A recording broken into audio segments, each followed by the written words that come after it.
No, we've got any celiac disease sufferers? Good. Let's get the chat. Beautiful. All right. We'll get underway. Good evening to everyone who have joined on Instagram. My name's Alex. We're talking about dairy and gluten this evening. Thank you very much for joining and tuning in. I apologize, I'm not looking at this screen. I am looking up here at the Zoom recording. Okay, so I'm not ignoring you guys. Thank you for joining. Beautiful. I'll quickly share my screen for those of you tuning in on Zoom.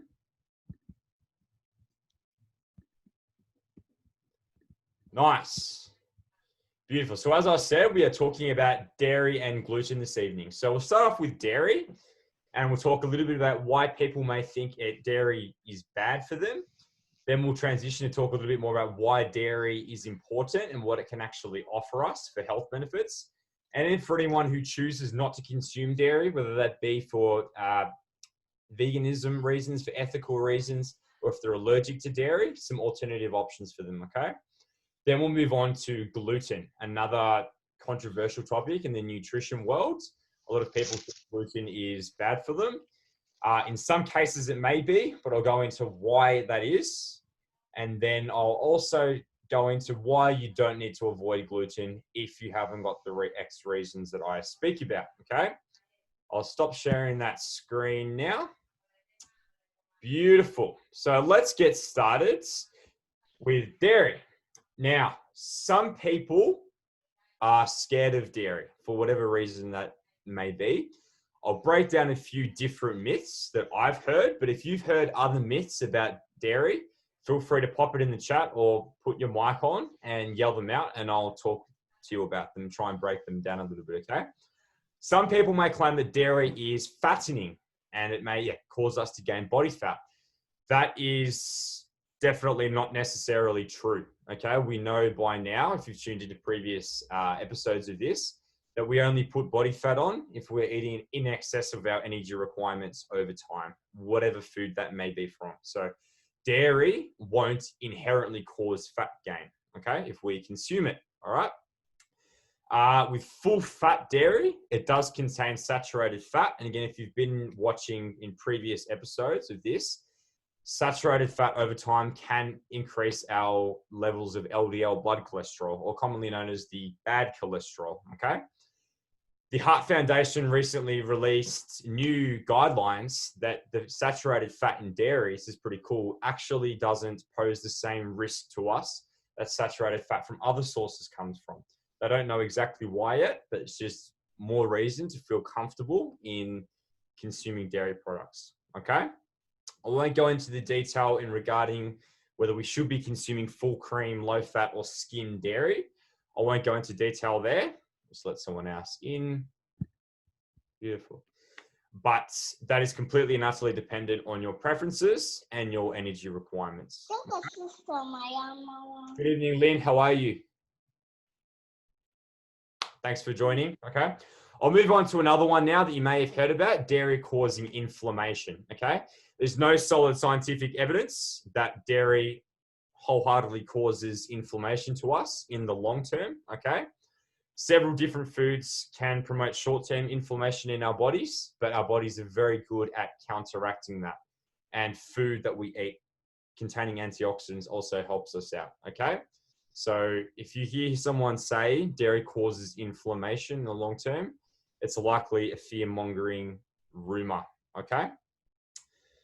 I'll finally move on to another one you may have heard, acne. Again, there's no solid evidence that dairy causes acne by any means. This may be managed better on a case-by-case basis. If you know if you're consuming large quantities of dairy and you're noticing your skin break out, it could be something completely separate, all right? But that's up to you to test whether it may be causing it in you or not. But on population levels, dairy, from what population studies have said, dairy is not going to cause you acne. So please don't be scared of that, okay? So long story short there is no evidence as to why dairy should be scary, and there's no evidence as to why it's going to be inherently bad for you, okay? So let's not be scared of dairy if we choose to consume it, all right?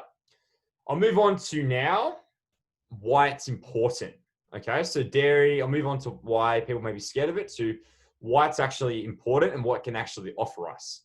Now, many of you probably know that dairy offers us calcium, okay?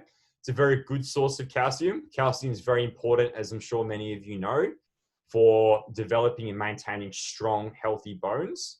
If we don't consume enough calcium in our diet, just let someone else in, over time, if we don't consume enough calcium in our diets, our body will draw calcium from our bones to meet its requirements elsewhere. Calcium is involved in many things in our bodies. Our muscles use it to contract. Our nervous system uses it to send messages around. So there's many roles. And if we're not eating enough calcium, eating or drinking enough calcium, then our body's going to literally take it from our bones. And then we may develop osteoporosis down the track, and we don't want that, okay? So long story short, dairy offers us a good source of calcium, okay? It offers us many other things, but another couple of things it offers us are vitamin B2. It's very important. We spoke about it last week for allowing us to access energy in our food. It also offers us a very good source of quality protein that we need for developing and maintaining healthy muscles and other tissues in our bodies, okay? So it offers us many benefits, long story short, okay? To give you a little bit of context about how much it offers us and other things which offer us calcium, I have looked at someone called Aiden the dietitian. I'll pop it in the chat that everyone interested in nutrition should go and follow. He made a post a little while ago. I'll repeat that, Aiden the dietitian. I'll pop it in the chat. He made a post a little while ago now about calcium context. So people may say, oh, you don't need to have dairy to get your calcium. You can get it in other things. That's true. We can get calcium in other food products, but we have to eat quite a lot more of it to get the same amount of calcium, okay? So I've got some examples here. A 250 ml glass of cow's milk will give us roughly 300 milligrams of calcium, okay? I've also got another example here. 70 grams of spinach will give us about 40 milligrams of calcium, okay? And to put that into context, glass of milk, pop it down in a few sips. 70 grams of spinach is a bit bigger than one of those single serve bags at Coles or Woolworths that you get, okay? So if you want to get the same amount of calcium from spinach as you would from a glass of milk, you'd have to have a hell of a lot of spinach, okay? Nothing wrong with spinach, offers us plenty of benefits that milk can't, but in terms of calcium, we're probably better off getting it from dairy in that circumstance, okay? Same thing with almonds. Almonds contain a little bit of calcium as an exact amount, or approximate amount, I should say. About 30 grams of almonds will have about 70 milligrams of calcium, okay? So, and again, to put it into perspective for you, we need about 1,000 milligrams of calcium a day, depending on your age and a few other factors as well. You may need more than that, okay? So long story short there, dairy provides us with a very good source of calcium, amongst other things it offers us, that we need to develop and maintain healthy bones and teeth, I should say. All right. I'll finally move on to some issues with dairy, okay? Lactose intolerance is a very real issue, okay? To quickly explain what lactose intolerance is, lactose is a natural sugar found in milk, cow's milk, and dairy products, okay? When we eat the lactose, we need to break it down inside of us with an enzyme called lactase, okay? So lactase binds to lactose, breaks it down inside us.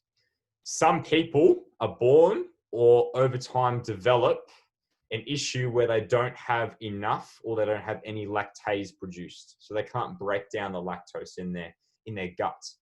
That's what causes the bloating, the diarrhea, the other stomach pains and issues when lactose intolerant people consume lactose, all right?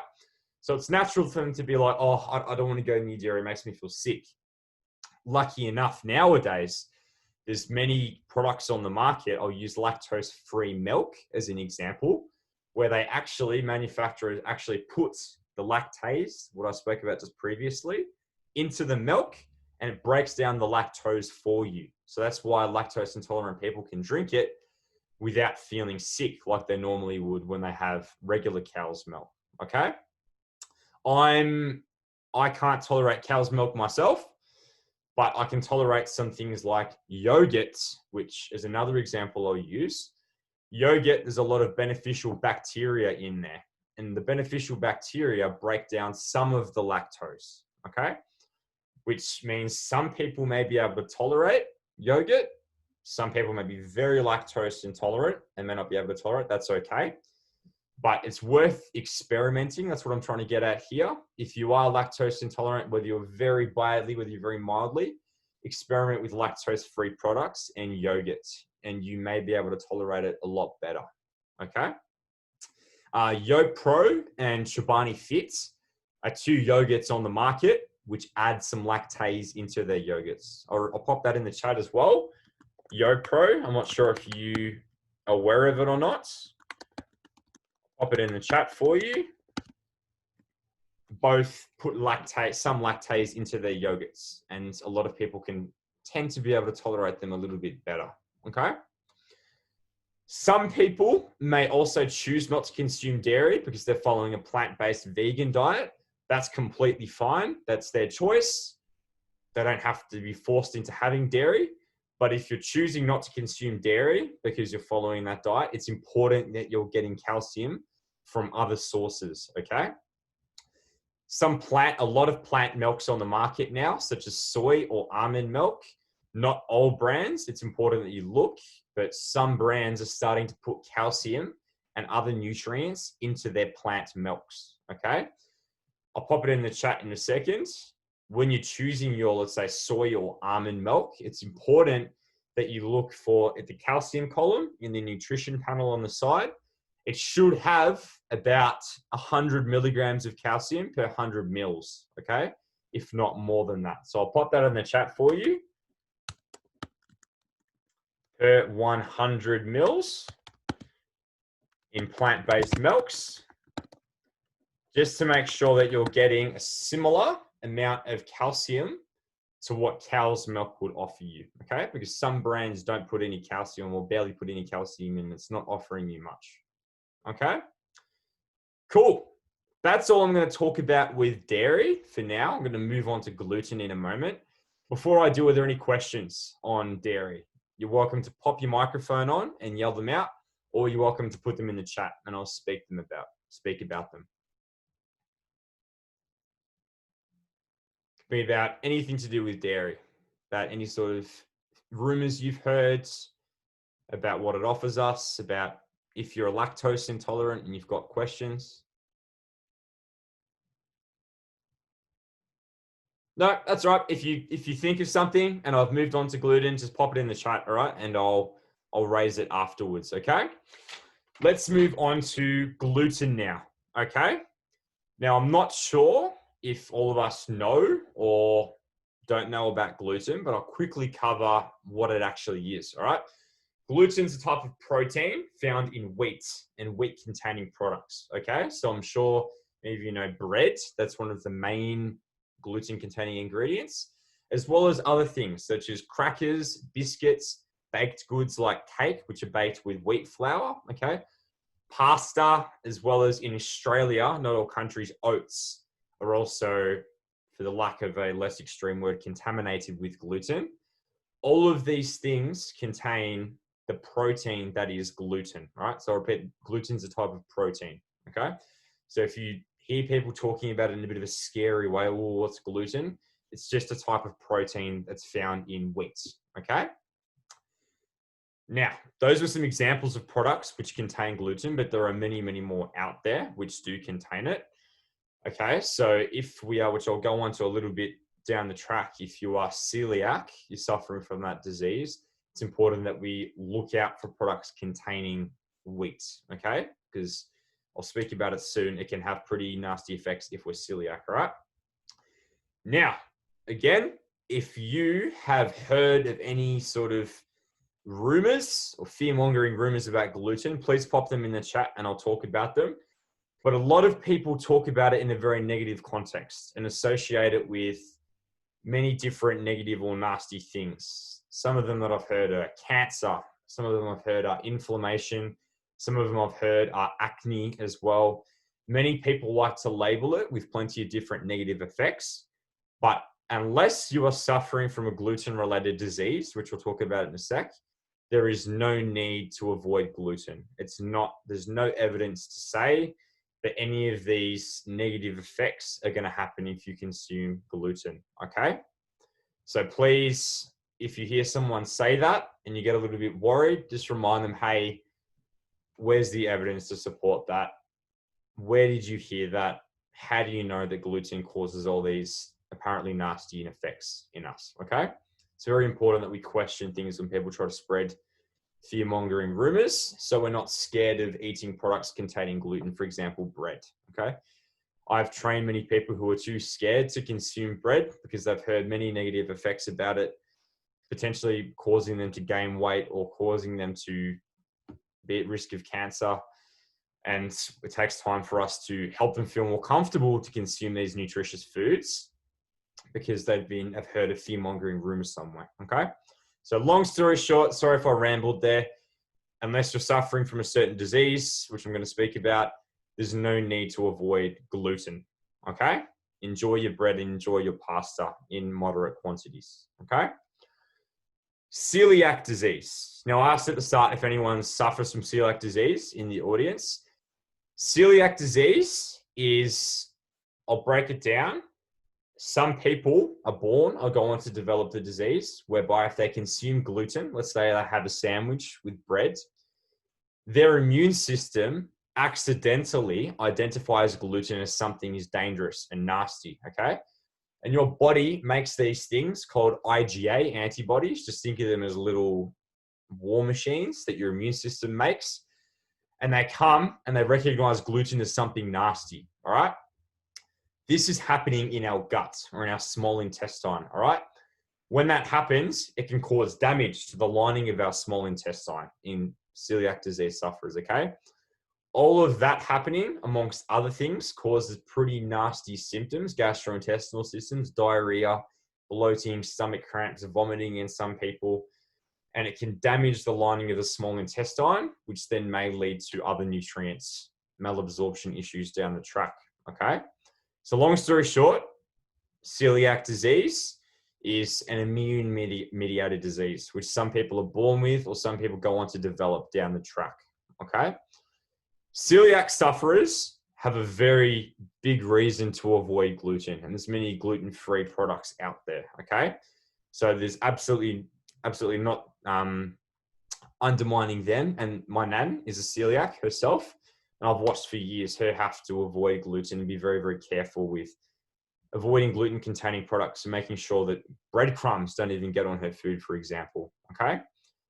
So celiac disease sufferers need to avoid gluten for obvious medical reasons, but there's no reason for people who aren't celiac to necessarily avoid it, okay? There is something else that's emerging in research called non-celiac gluten sensitivity. That's a very fancy name, which just refers to people who aren't celiacs. They've had all the testing done. So they've had their blood tested for those IgA things that I spoke about, and they've had a little bit of their small intestine looked at. Doctors go, nah, you're not celiac, you're fine. But they still eat bread or pasta or crackers containing gluten. And they go, but I feel really gross in my stomach after eating this. Why do I feel sick? One potential reason is that they are potentially sensitive to gluten, okay? And people were still finding out about what actually causes that. So that's one potential reason why. Another reason why, which has nothing to actually do with gluten, is something called FODMAPs. I'm not sure if we've heard about FODMAPs before. I'm not going to go into what it stands for. What they mean are little short chain sugars in our foods, which can sit in our gut and aren't absorbed very quickly or very well. Okay, so our body goes, what's this doing here? Heaps of water goes to them, and it can cause us to bloat, and it can cause us to feel a little bit gross in our stomach, depending on how good your digestion is, and amongst other things. Okay, wheat containing things, so I'll use wheat bread as an example, contains these things called FODMAPs. Okay, Some people are completely fine with them. They can have a slice of bread and they feel absolutely nothing. Other people eat wheat-containing products and they might feel gross. And they may actually be sensitive to these things called FODMAPs in the wheat, okay? Not necessarily the gluten, okay? So that may be one reason why people eat gluten-containing things and feel a little bit gross. And that may have been a reason that gluten fear-mongering started, okay? So long story short there, if you're not celiac and you feel a little bit, and you don't feel gross after eating things like bread or pasta or crackers as an example, you don't have any reason to avoid gluten or gluten containing products. It's not going to harm you. It's not going to cause negative effects in your body. You are okay, all right? But if you do feel a little bit gross after consuming wheat containing products, and you go, oh, that's a little bit funny, and it happens over time and it's starting to really affect you, make you feel gross, I highly recommend that you go to a dietitian or a nutritionist, and they can look at certain things in your diet and help you work out whether it's actually the gluten causing this or whether it's other things in your food that's not related to gluten, and they can help you manage that. Okay? So that's gluten covered. Are there any questions about what I've covered with gluten? Again, you're more than welcome to pop it in the chat if you don't want to yell it out loud. I'll discuss it through here. Any questions whatsoever? Any people with stories or things they've heard about gluten that some people have said to them? Don't be afraid.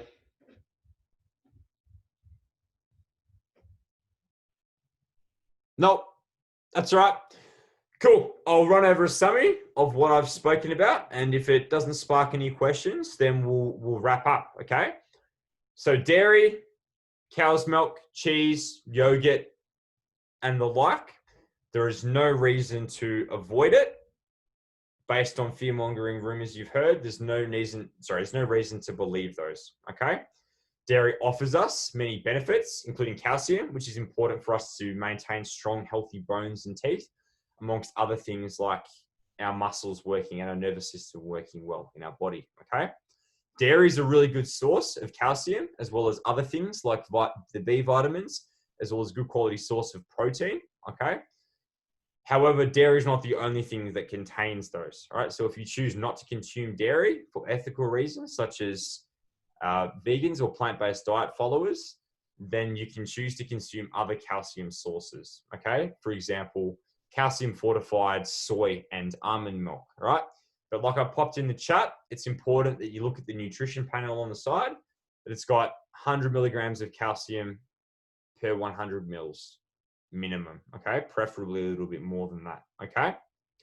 To make sure that we're getting enough calcium in our diet if we're choosing not to consume it, okay? Anyone in the audience who are lactose intolerant, there's plenty of lactose-free products on the market, including lactose-free milk, so you don't have to avoid dairy entirely, okay? And it's worth a try of things like YoPro and Chobani Fit that I popped in the chat, because these yogurts add lactase, the thing we need to break down lactose, to their yogurts. And some people, depending on how bad the lactose intolerance is, can handle these a little bit better, okay? To summarize, gluten, it's a protein found in wheat, okay, and wheat-containing products like pasta and bread as examples, all right? There's plenty of fear-mongering rumors around it about all these nasty things that it can do to our bodies, but there is no sound evidence to prove that, okay? It's largely fear-mongering rumors. I know it's very persuasive sometimes, but there's no reason or need to believe it, okay? Unless you are a celiac disease sufferer, there's no reason to avoid gluten, okay? But if you feel a little bit gross after consuming gluten-containing products like pasta or bread or crackers, wheat crackers or the like, consistently, it's worth a shot seeing a dietitian for an appointment to talk to them about it and to see whether it's actually the wheat products causing it or whether there's other things inside that causing it, okay? Thank you very much for tuning in this evening. Before I head off, are there any questions that people have thought about or anything you'd like to talk about regarding dairy or gluten? feel free to pop it in the chat if you don't want to yell it out. No questions from Ruby. No stress at all. Thanks again, Ruby, for watching. Beautiful. We'll wrap it up there. Thank you very much again for tuning in this evening. I hope you've learned something, or you can go and teach somebody else something now. All right. If you think of any questions that you didn't think of, I'll pop my Instagram in the chat as well. And you are welcome to message me anytime you want to about anything regarding nutrition or training. Okay. Have a lovely night and take care of yourselves. Okay. Bye for now. Thanks, Alex. Thank you. Thank you. Thank you. Bye-bye. Bye for now. Thanks for watching.